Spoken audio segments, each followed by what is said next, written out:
Umaani ng samut-saring reaksyon ang lahat ng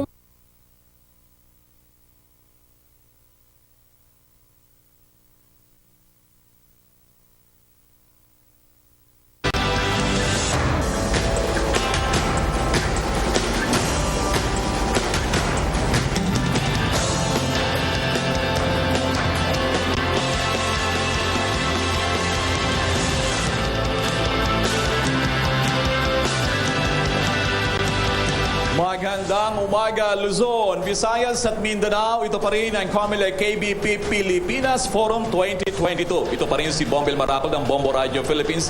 Abay, binabati pala natin yung mga KBP member stations at doon din sa mga nakahook iba pang mga network nationwide sa ating panel interview.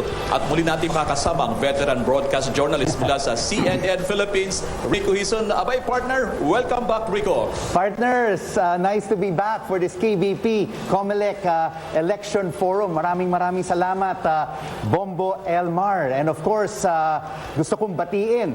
I would like to greet all our voters, ang ating mga botante na nanonood sa ating ngayong umaga all over the country. Alam po natin, malapit na po ang eleksyon. May 9, 2022. At sa pagkakataong ito, I would also like to welcome, makakasama natin ngayon sa forum na ito, no less than the Vice Presidential candidate and currently the Senate President of the Republic of the Philippines, Vicente Tito Sotto, who is joining us via Zoom. Bombo Elmar. Thank you, Rico. Of course, kasama rin natin si Bombo Jane Buna mula sa Bombo Radio Philippines. Magandang umaga rin sa iyo, Bombo Jane. Maraming salamat, Bombo Elmar. Nais ko lang batiin ang ating mga listeners, viewers, lalo na sa pamamagitan ng social media accounts, ang Facebook at YouTube channels. Mayong buntag sa inyong tanan. Magandang umaga. Magandang umaga muli, Bombo Jane. Hindi na po tayo magpapaligoy-ligoy pa. Nasa kabilang linya na ngayon via Zoom, video ng komunikasyon, Vice Presidential Candidate, Senate President Tito Sotto. Good morning po sa inyo, Mr. Senate President. Kung mahalal po kayo bilang Vice Presidente ng bansa, paano kayo magiging epektibong katuwang ng mananalong presidente para ihaon ang ating bansa mula sa mga problema at krisis na kinakaharap? You have 5 minutes opening statement, Senate President Tito Sotto, sir. Go ahead. Thank you. Maraming salamat. Magandang umaga po sa inyo, Rico, Bombo Elmar, Bombo Jane, at sa lahat po ng tagapanood, tagapakinig. Una po sa lahat, kailangan ibalik natin ang tiwala sa gobyerno. Para magawa po nito, kailangan po natin ng mga klase ng pamumuno na tinatawag na leadership by example.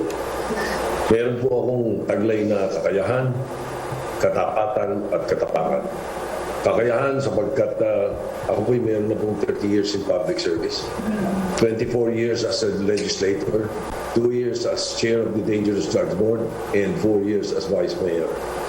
Meron po akong 244 laws, principally authored and sponsored. Principally sponsored, hindi po co-author, hindi po co-sponsored.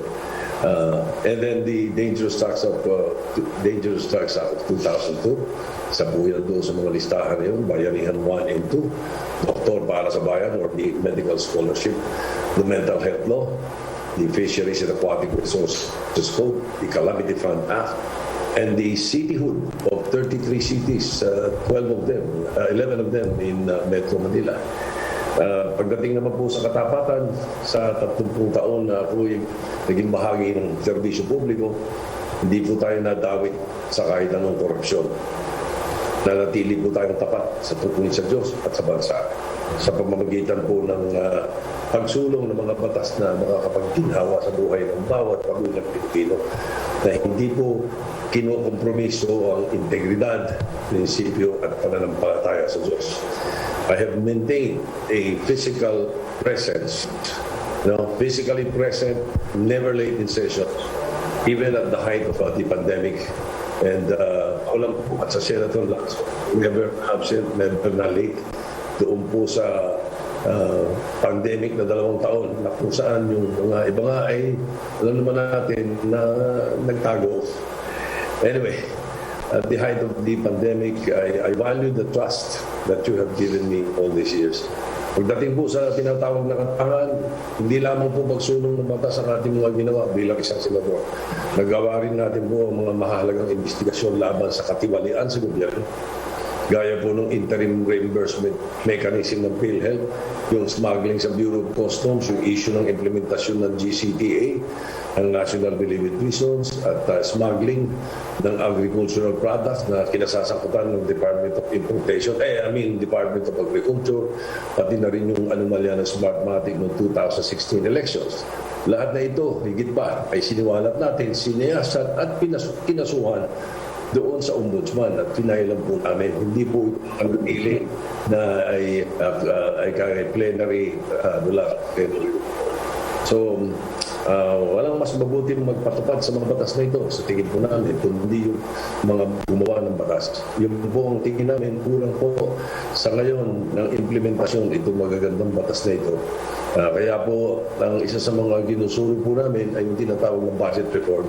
The single most important piece of legislation every year is the budget, the GAA, and it has not been implemented properly. Wastage, 328 billion a year ang wastage, unused. Wala pa po doon yung abuse.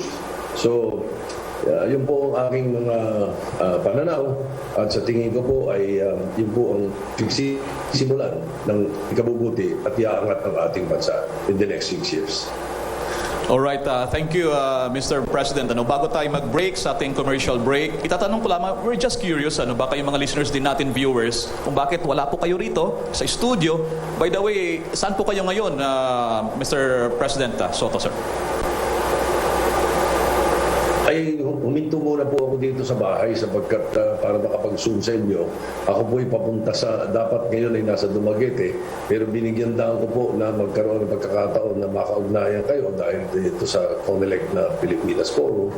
At ako po'y in a short while, after mag-usap po tayo, ako ililipat na doon sa kabila at ako ililipat papuntang Silay City and then Bacolod.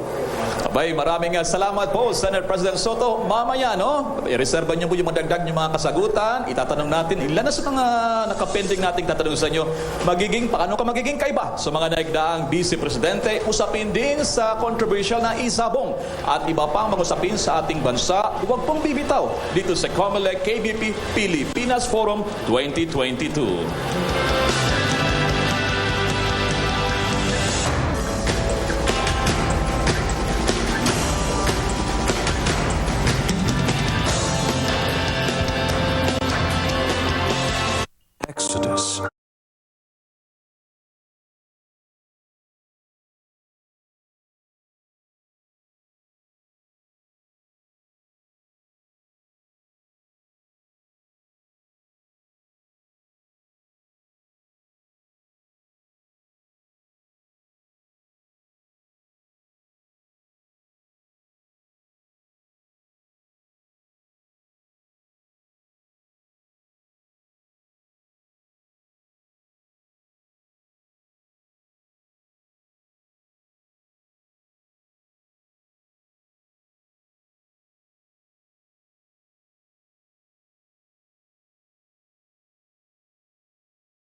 Ilang mananaya to ha.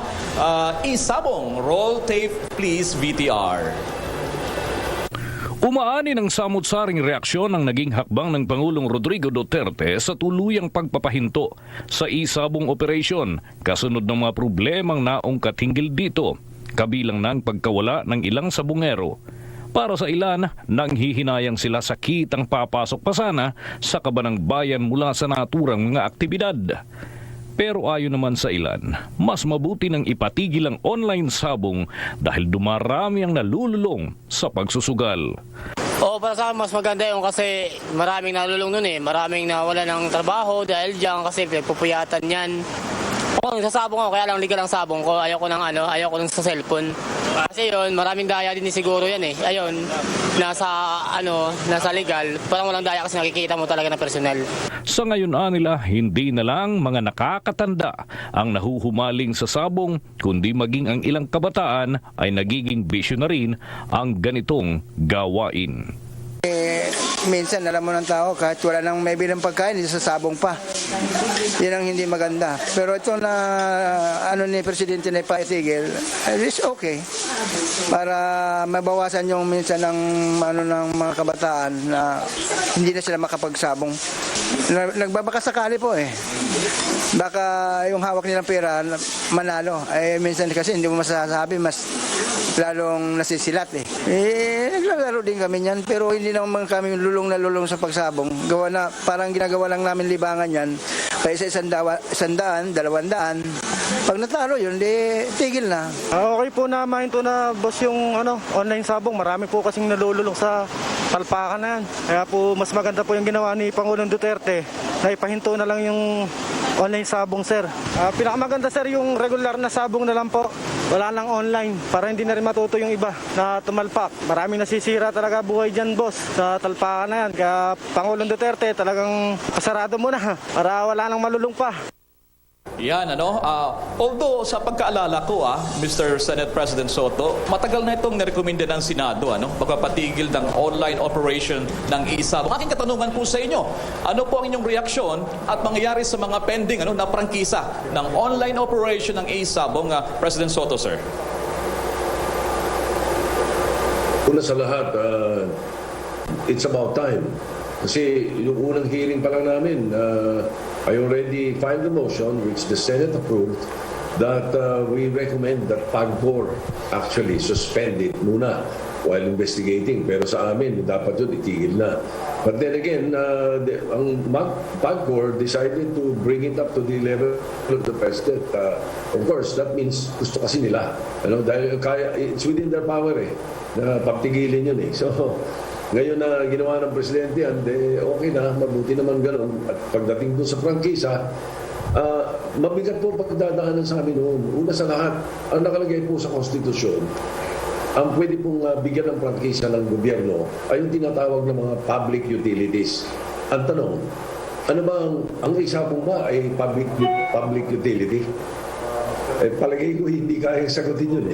So mahihirapan sa Senado yun. Ewan ko kung paano nakapasa sa House yan nang walang nagtanong ng tanong ko or tanong namin. So mabuti na rin ganun sapagkat we have 6 days actually magiging National Canvassing Board pa kami.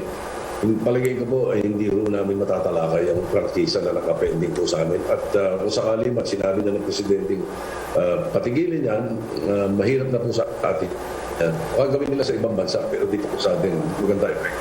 Alright, thank you, Mr. President Soto. May dadag din ng katanungan sa inyo si Rico Hizon ng CNN Philippines. Go ahead, Rico. Tito Sen, just to follow up on that issue of the isabong, this will mean 600 million worth of lost revenues for the government. If you become the Vice President, how do you plan to fill this shortfall of 600 million pesos? And ngayon, kailangan po rin natin ng pera para pagbayarin natin ang ating mga lalaking utang, more than 12 trillion pesos in debt to international and local borrowers. How will you be able to make up for the shortfall? Other revenue streams will you introduce if you're Vice President together with the senators and congressmen to be able to pay for our debts and for the other needs of the Filipino people? Napakarami hong ibang paraan. Yung pong binibigay sa atin ng 640 million, a month ba yun or whatever, pag kinumpute mo, kulang pa yun eh. They were not giving us the proper revenue to government. Huwag kayo maniwala 600 po. Huwag maniwala 60 billion a month lang ang income doon at 5% lang yung sa mga operator. Ano?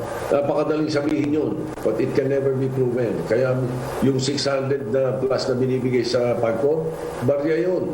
Ano? So agrabyado tayo. Now, if you're talking only of 640 million, there are 328 billion a year unused by the national government for the last 10 years. And we've been crying out loud about this 328 billion. Wala naman kami magagawa. Legislatura lang kami.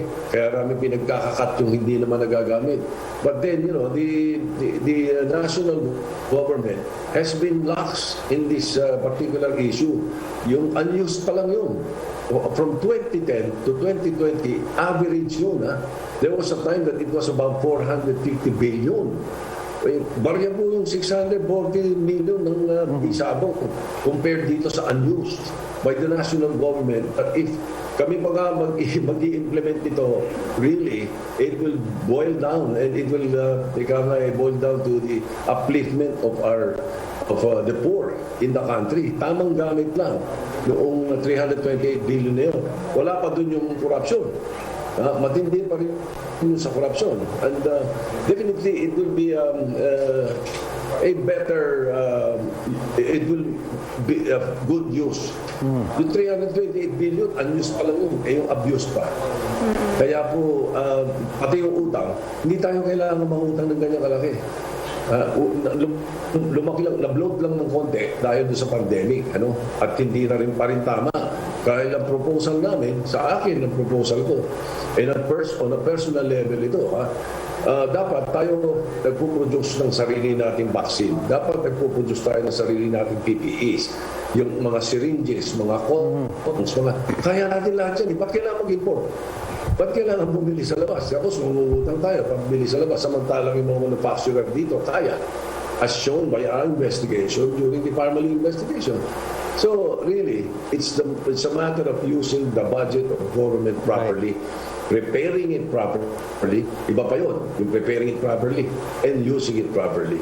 Hindi po tayo mababaon ng ganyan. 5 trillion lang ang iniwan ni Noy Aquino eh. 5 trillion lang ang utang na iniwan ni Noy Aquino. In 6 years, 12 trillion ang utang natin. Well, your guess is as good as mine kung paano nangyari yan. Senate President, I'd like to ask you a question about business and jobs. No, most of our enterprises here in the country are made up of micro, small, and medium enterprises. 99.5%. Many of them suffered during this pandemic, and they need help. Kayo po ni Senator Lacson have been saying that we need to empower the MSMEs. Can you give us 3 important points that you will be undertaking if you and Senator Lacson become President and Vice President of the Republic to improve the state of our MSMEs? First of all, implementation of the laws. Proper implementation of the laws. We passed Train 1, Tax Reform for Acceleration and Inclusion. Yung MSMEs, niligtas natin, yung ibinaba natin.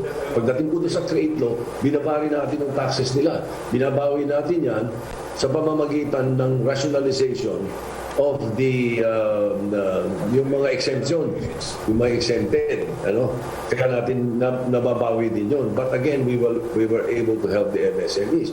So number 1 is proper implementation of the laws that we have passed. Second, yung ease of doing business, corruption. Kailangan, we have to resolve the problem of corruption. Yun ang isa sa pinahihirapan eh. We have been continuous dialogue nationwide. Ang aming po hindi political rally, ang aming town hall meetings, and we always have a dialogue. Laging open forum kami. Ang ginagawa namin, and that is the feedback that we get. Ngayon, for let's say 2 or 3 answer to you, Rico, the best is our silver bullet. Ang silver bullet namin is BRAVE. B-R-A-D-E. Stands for Budget Reform Advocacy for Village Empowerment. Medyo mahabang explanation yan, but you know, parang gist, yung BRAVE po namin, kailangan manggaling po sa baba kung ano pangangailangan sa barangay, including the help for the MSMEs. Aakyat po yan sa Barangay Development Council, aakyat po yan doon sa Municipal Development Council, doon sa District or Provincial Municipal Council, Development Council, bago umakyat doon sa NEP, the National Expenditure Program of Government that is submitted for the President's budget. Kung ang nangyayari ganun, kung anong kailangan sa baba, yun ang iaakyat natin sa budget, mas andali ng solusyon eh. Itong nangyayari ngayon in all the previous administrations, especially this administration, ang nangyayari, bibigyan nila ng ceiling iba't ibang departamento. Hindi nila alam kung ano meron sa baba. There is a complete disconnect from the national government to the local governments. And not only that, we have developed the culture of mendicancy. Sapagkat ang nangyayari, ito mga barangay captain, mga mayor, mga governor, nangihingi eh. Every year, pagdating sa budget, nakapila doon sa amin, may dala mga envelope. Pinapasok yung mga project nila na dapat sana yung pangangailangan nila sa baba. Malaki, definitely, ang laki ng tulong niya sa mga MSMEs. Because if there is enough livelihood, if there is enough funding in the LGUs, hindi po magkakaganyan. And we have the solution for that. Given the chance, I can tell you what we can do with the 328 billion that is unused. Alright, Senate President Soto, bago tayo mag-break, may pahabol na tanong sa inyo si Bombo Jane. Go ahead, Bombo Jane. Mr. President, gusto ko lang itanong, no, paano pala kayo magiging kakaiba sa mga nagdaang Vice Presidente, lalo na kung sakali lang naman, ay hindi mo kapartido ang manalong Presidente, Mr. President? Thank you for that question. I have been a consensus builder. I am the only Senate President who has been there for 4 years na hindi nagkaroon ng kudeta. Tingnan niyo yung records. Laging merong hindi magandang attempt. Pero why? Because I'm a consensus builder eh. Wala po akong inaaway doon eh. Lagi kong nilalagay sa lugar eh, whether you are the majority or minority. And as a matter of fact, all the presidential candidates now, the top 4 or top 5 the presidential candidates now are all my friends. They know me. I know them. Perhaps I will be able to enhance the office of the Vice President by being a consensus builder. Imagine, try to build consensus with 23 different republics. If you can do that, the office of the Vice President is a cinch. So ano po ang inyong magiging diskarte, Mr. President, sakaling hindi susuportahan ng magiging Pangulo ng Bansa ang inyong mga programa? Magiging kritiko ka ba ng Pangulo kung ang manalo ay hindi mo kapartido, Mr. President? Ay hindi po, sapagkat una sa lahat sigurado yung Presidente magugustuhan yung programa ko o programa namin na ibibigay sa kanya. Kung ayaw niya nun, sapagkat hindi galing sa kanila o hindi sasabihin ng mga pararap niya, meron sila ibang programa, I can do it on my own. Like for example, I can enhance the holistic approach on the problem of illegal drugs. I don't need any position to do that. But I can do it with the clout of the office of the Vice President. A common citizen would have difficulty doing it. But with the clout of the office of the Vice President, ay ibang klase. I will be able to do the holistic approach that I did before in Quezon City that brought down the drug cases from 54% to 9% when I left and went into the legislation to be able to enhance the Dangerous Drugs Act of 2002, which I did. Kaya po nailagay ko doon yung holistic approach on the problem of illegal drugs wherein there should be enforcement, prosecution to address the problem of supply reduction, and then prevention and rehabilitation to be able to address the problem of demand reduction or the strategy of demand reduction, which is not being done by this government or the previous governments. I can do it with or without a position as long as I have the office of the Vice President clout. Therefore, I will be able to do it nationwide. Alright, Senate President Soto, maraming salamat po. At doon sa ating mga viewers, dagdag na patikim pa lamang yan. Kabilang pa sa atin tatalakayin ang masalimuot na issue pa rin ng party list system, pananaw ng Vice Presidential Aspirant at Senate President sa iba pang usapin sa pagpapatuloy ng Comelec KBP PiliPinas Forum 2022.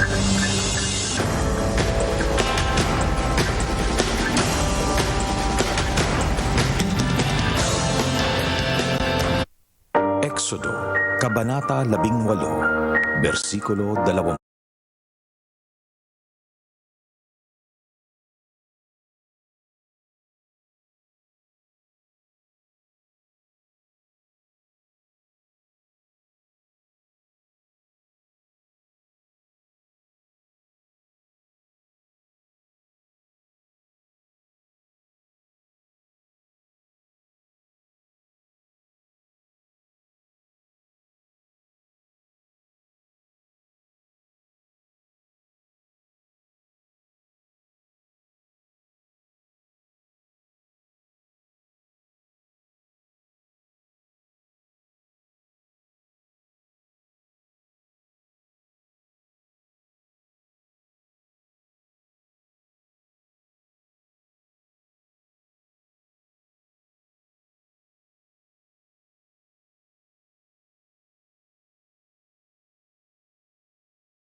na magkaroon ng amyenda.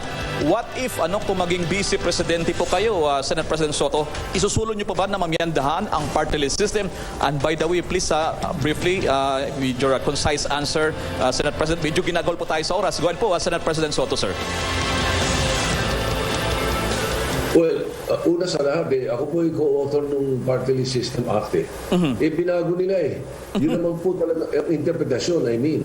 Talagang nilagay namin doon. Si Senator Roco ang sponsor noon, ako co-sponsor ako vice chairman niya ng electoral reforms Doon na sinabi namin, ang marginalized lang talaga, labor, peasants, yung urban poor, indigenous cultural communities, women, youth, seniors. Yun lang talaga nilagay namin pagkatapos may nagpetisyon sa Comelec, ang Comelec kung sino-sino pinayagan. O pagkatapos may nagpetisyon sa Supreme Court, pagdating sa Supreme Court, lalo lumawak. So my bill, pending nito, I'm sure there are many senators na malakas naman ang pagkikipagkaibigan ko at impluensya ko, and they believe in the bill that I have filed, Senate Bill 1989, amending Party List System Act. That through the years, the party list system has been abused So dapat ito, ilagay lang sa tama. Hindi natin sinasabing alisin. Ilagay lang doon sa naaayon sa Constitution. Ito ang akin. Okay, ang aking partner si Bombo Jen, your additional question to Senate President Soto. Go ahead. Mr. President, alam po namin na pabor kayo sa ideya na ibalik ang face-to-face classes.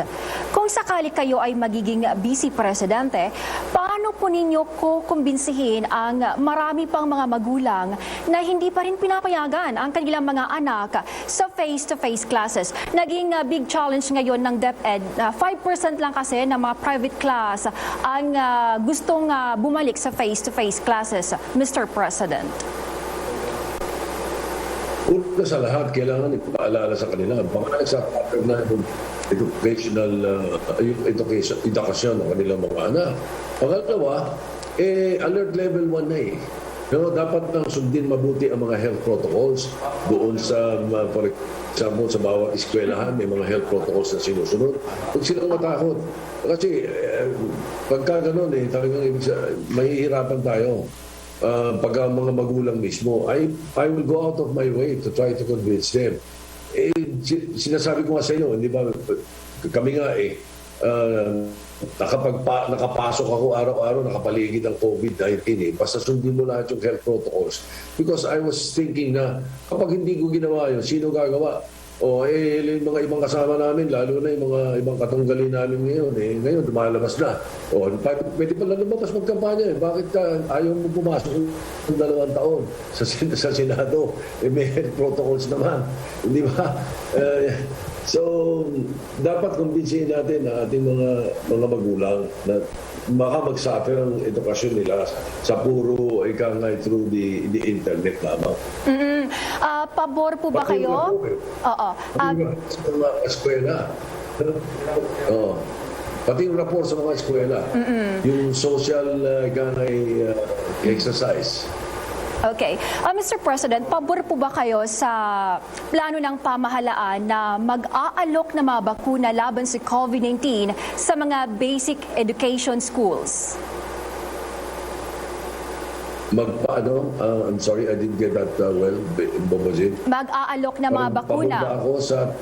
mag-aalok na mga bakuna laban sa COVID-19 sa mga basic education schools po, Mr. President. Kung okay lang. Ako'y payag doon sa ngayon. Kung mandatory, teka muna, debatable yan. Maraming kukontra dyan. Although ako, bakunado at pabor ako. At kinukumbinsi ko yung iba ng pabakuna. But then again, pag sinabi mong mandatory, ibang usapan yun. Medyo mahaba-habang debate yan. Senator Soto, marami tayong issue kailangan pag-usapan. And another hot button issue right now is this SOGI bill, or the Sexual Orientation and Gender Identity or Expression Equality Bill. You were against it in the upper chamber. At sinabi ninyo, it has a bleak future. Isn't it time for the country to recognize, Senator Soto, the LGBTQ plus community and protect them?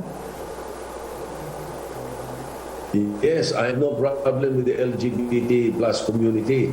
I am willing to approve the anti-discrimination bill if it addresses them.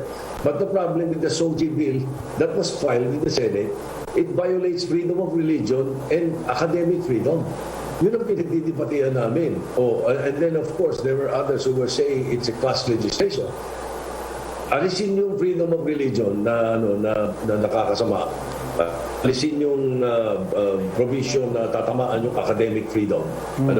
Leave freedom of religion alone, leave academic freedom alone, and answer the issue of class legislation. I will vote for the SOGI bill. Ganun yung kasi yun eh. Parang yung RA's bill yan eh. Akala nila totally I was against reproductive health. No, I was against smuggling in abortion. The bill was smuggling in abortion during that time eh. And also population control, at saka yung pagbili ng mga abortifacients. Yun ang kinukwestiyon namin doon. Okay. So Senator Soto, there need to be some revisions in the SOGI bill. If you become Vice President and Senator Ping Lacson becomes President, are you open to having a member of the LGBTQ+ community in your cabinet? The cabinet? Of course. Of course. I have many LGBT friends. As a matter of fact, I have many LGBT supporters. Kahapon pa lang, I received an endorsement from a big group of LGBT groups. And then you can ask the LGBTs not only in Metro Manila but also in Iloilo and Bacolod. I have groups there from the LGBT+ that are supporting my candidacy. Yeah, of course, sa Itbulaga pa lang eh. Ang dami naming LGBT yun, puro kaibigan ko lahat yun. They are very supportive. Alright. Abangan ang katindi natin sa kanya mga issues sa mga surveys. Dapat bang i-regulate yung online content sa social media at iba pang napapanong mga paksa dito pa rin sa Comelec KBP PiliPinas Forum 2022.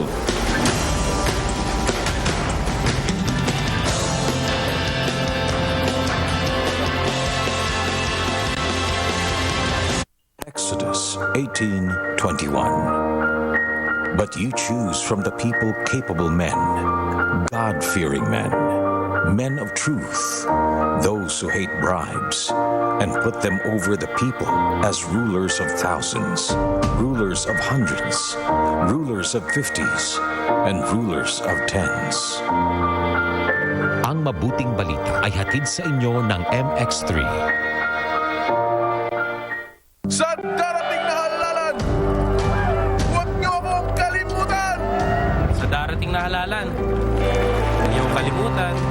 Sa darating na halalan, huwag niyo akong kalimutan. Sa darating na halalan, huwag niyo akong kalimutan! Sa boto mo, apektado ang buong bayan. Huwag natin silang kalimutan. A reminder from the ASC, Ad Foundation, the KBP, and this network. Hello. On May 9th, Filipinos will choose ready and deserving to be the next their next set of leaders. Who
Vice Presidente ng Pilipinas, ay isusulong niyo ba yung pag-regulate sa social media? Magpatupad ng restrictions o iba pang measures, Mr. President?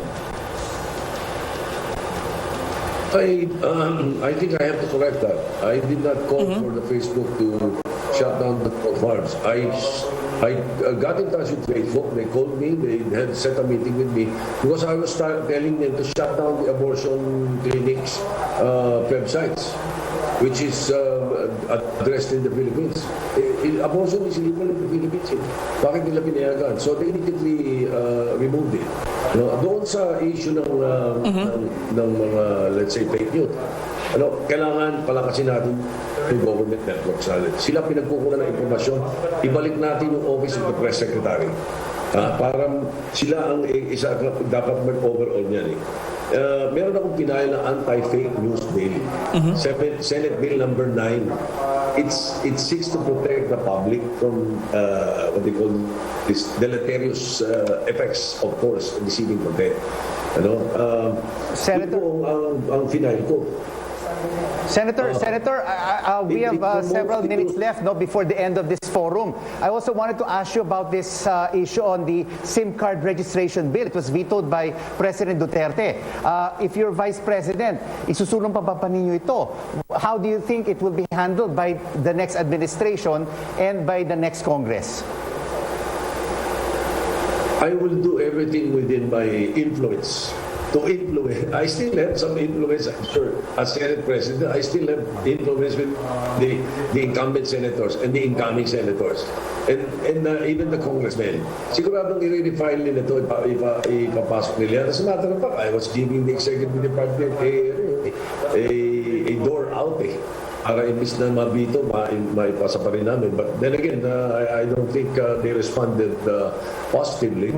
So, yan, alisin natin yung SIM card registration lang itself. Alisin natin yung provision na question nung dating nung Pangulo ngayon. Siguro naman yung bagong Pangulo will definitely approve it because ang tinatarget natin doon kailangan ma-identify natin ang prepaid SIM cards na ginagamit sa bombing, ginagamit sa mga scam, ginagamit sa mga blackmail at ano. Yun ang target talaga ng bill ko SIM card registration. Nasingitan lang ng provision na hindi gusto ng iba na tatatarget yung internet. So we can remove that. Internet connectivity. We have so many problems even though we already have several players. How can we improve internet connectivity in the next administration, Senate President? Yeah. Ganda yan. We have to fund the necessary broadband highway. Ito hiningi ng DICT. Senator Lacson was the sponsor of the budget of the DICT. They were asking for a simple 18 billion to expand and to lay out the broadband highway for the entire country. Anong nangyari? Binigyan ng national government, ang binigay 900 million compared to 18 billion. Tinanong namin Senator Onasa, Secretary Onasa, what can you do with 900 million? Sabi niya, wala. Ayun, nagtutulong. Broadband highway. So that's what we should do with the next administration. We have to fund the DICT to be able to do that. Instead of wasting the money, putting the money in the pockets of those people around the national government. Ganun dapat ang tamang paggamit. Again, I go back to Mark May. Budget reform. That is the answer. That is the silver bullet that we need. Okay.